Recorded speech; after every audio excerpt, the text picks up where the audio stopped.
And you mentioned, was that 17, 18 years, I think you did mention the water being turned off in that game as well. That's right, yeah, we had it. Does it feel... Another sign that things were not going to run smoothly, Tom. All these signs right in front of me. Do you still feel like you've got the energy after all that you're going through?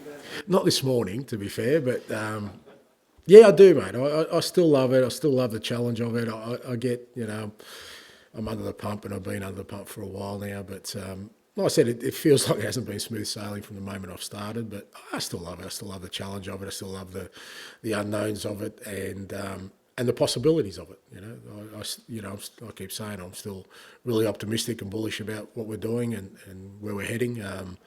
Obviously, that's not sort of reflected in some of our sort of objectives so far, but I still will feel really excited about sort of what's ahead. Feeling bullish. I don't know if you saw Decky's press conference the other day, but he was very bullish about yourself and the way that things going under your stewardship. Having a senior player like that speaking that way must be good to hear. But when you look at the league table and the form, how do you stop players from getting disheartened or questioning? Well, I don't think disheartened, and I think Decky's probably a good example. He's as disappointed as anyone, and really wants to sort of not accept the position we're in, and believes we can be better, and I think that's important.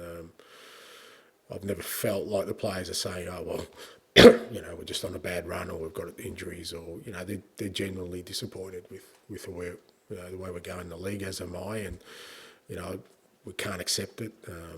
It isn't good enough, and I've said all along my role in that is to try and make sure that I try and support the players and everyone to steer us out of the predicament we find ourselves in. But I haven't felt like the players, have accepted that or been disheartened. And the flip side is that, we have done well in other competitions. We like I said, Carabao Cup, we've had to beat some pretty decent teams to get to where we are. In Europe, we finished fourth again, in some pretty trying circumstances. So it's a kind of balancing act. I don't think we can focus on one or the other. I think you look at it collectively and say, well, okay, we need to be better, and we've already shown that we can be. Can I ask you about Vicario specifically? When he might be back? He seems to be ahead of schedule, is that? Yeah, fair to say that. Look, he's training now with Birchie and the keepers, so that's the first good sign. He'll just come down now to when he feels really comfortable. The type of injury he had. It's not a muscle injury or anything. It's just a matter of now if he can do all the actions and everything he needs to do. And a goalkeeper is obviously a different position to a player. Look, I think again with him probably over the next week or 10 days, I'd expect him to be available. So with that and all the other stuff, do you feel like there's a reset coming, almost like a time when you sort of almost go again, relaunch your season? Yeah, I think so. I think if you look at our kind of, which is why it was important last night. If you look at our schedule, we kind of. So we've got a big week, but then we play Villa in the FA Cup, and then we've got a sort of clean week to Man U, and that's the week all of them are sort of scheduled to start training. So if we get a full week of training, because at the moment we're hardly training, because it's like this morning, seriously, I could join in, probably you could join in, Matt, with the training we're doing at the moment.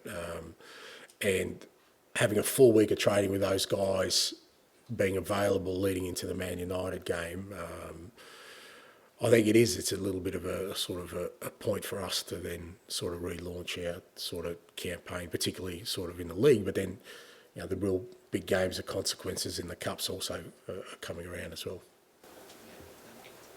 Sorry about that, mate. Yeah.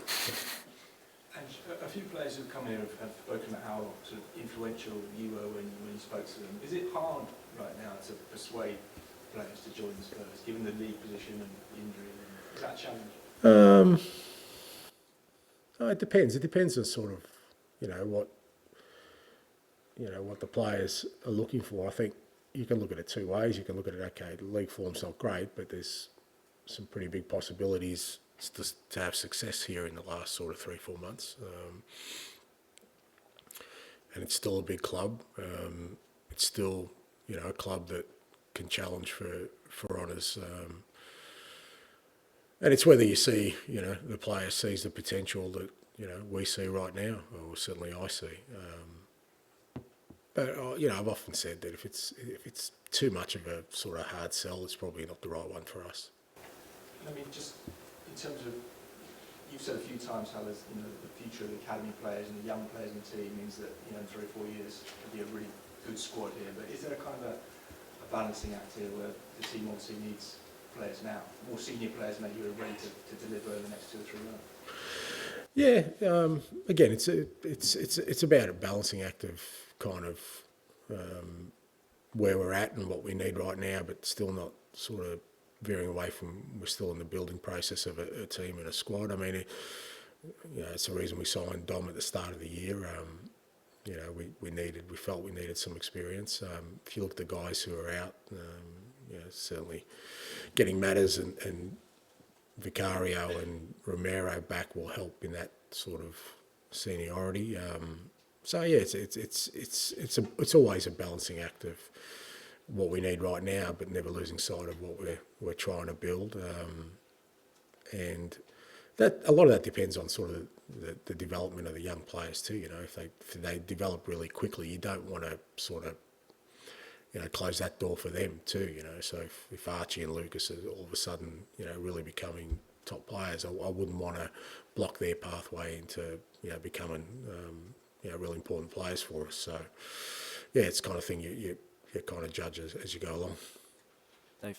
Similar sort of themes, Ange, but how do you balance this kind of imminent reset with all the cavalry kind of arriving with these last few days of the window?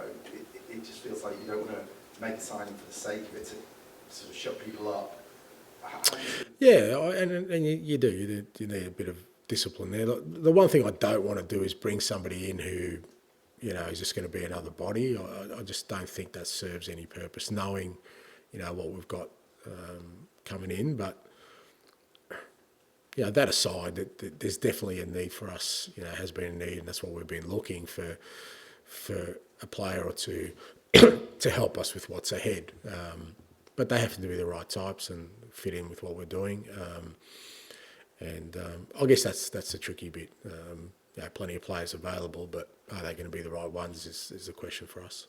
I also want to ask you ahead of another big away game, just how you feel about these Daniel leaving out chants, which have been we've all heard them, they're a real feature of matches at the moment. Do you feel, I don't know, responsible, sad, and also do you think are they a problem, to put it bluntly?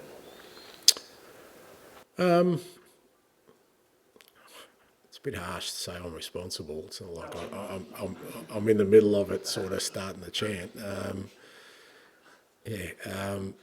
Look, I said last week, I've always felt that, you know, when you're trying to build something successful, you need to be united in that. And again, I think I said last week, I've probably failed in trying to sort of unify the club in that way, and part of that is just because of the sort of form we're in the league, which kind of allows people's minds to go away from, you know, what's the here and now. I thought the crowd was good last night. You know, I think they kind of understood we had a young squad out there, and I think, you know, they got genuinely excited, you know, towards the end of the game, seeing the young boys, and, you know, I think that's what we're trying to tap into, because we're going to need the support in this sort of last phase of the season to hopefully create something special. But, you know, I often said I can't sit here and dictate people what they should or shouldn't do. My role is to try and hopefully create an environment where, like I said, we're unified, and we have to be unified if we're going to, you know, particularly when you're going through tough times. The last thing you want is, you know, kind of splintering in sort of our mindset and focus. Done. You know, on that, Ange, that Daniel's been chairman here for 24 years. There's a lot of water under the bridge with the supporters, I guess. You say you failed. I mean, Do you feel like that can't happen with the current dynamic between Daniel's supporters, or are you still hopeful that could change? No, it's not that it can't happen. It just makes it more difficult because, like I said, you want, and like I said before, it's not an unusual situation for me. I've faced it before at other clubs. But usually when you get things right on the field, that kind of gets everyone sort of aligned again and focused on what's important. I think even for the supporters themselves, I think they'd much rather just come to the game and cheer their side on, and feel good about their football team. Obviously they don't at the moment because of our, our form and sort of our league position, which is kind of understandable. And I think when that happens, if that happens at any club, there's going to be some sort of dissension there. But again, all I can do is try and my utmost to try and, again, get the team back on track in the league and hopefully, give our supporters, again, that sort of priority of just enjoying their football team. You'll be aware, I think, that there's a perception among supporters, rightly or wrongly, that Daniel doesn't back his managers and that he's not prepared to kind of go the extra mile for them, and that this slow January so far has kind of fed into that perception of supporters. And I know you're not always across transfers, and I'm probably asking the same question in a different way, but from what you've seen, is that fair, that perception? Again, perceptions and what I deal with is reality, and I've kind of said from the start of the window we're obviously really short. We're looking to try and help this group of players, and the club is doing all it can to try and rectify that. Now, I can't sort of try and delve too deeply into that because, again, I'd be sort of, going into that world of looking for blame or looking to apportion sort of responsibility to other people when, I keep saying that we have to be unified through this. We have to be, otherwise, when you go through a tough period like we are at the moment, you'll never get out of it. So, I always take things on face value. You have trust within the group that, everyone's doing what they can to try and help, because they're not helping me, they're helping the club. I know you're saying support the manager, but ultimately it's the club, it's not the manager. I mean, as we know, managers come and go. It's about what's best for the football club. I think that's always got to be the primary motive of everyone who's involved. Is it hard to kind of stop yourself getting frustrated though, kind of being outside that process and wanting help? Yeah, look, it just depends. Like I said, different clubs has been different. Other clubs I've been more involved in that side of it, but other clubs, tend to do these things on their own. I think I've always tried to, again, stay disciplined in not getting frustrated by things that are out of my control. All I can do is, like I said, to have faith and trust in the people who are in charge of those areas, and my responsibility lies in the things I can control. And right now, it's there's obviously 3 days left in the window. I really got to make sure that all my energies are on the players that are going to play on Sunday against Brentford. Okay, thank you. Thank you.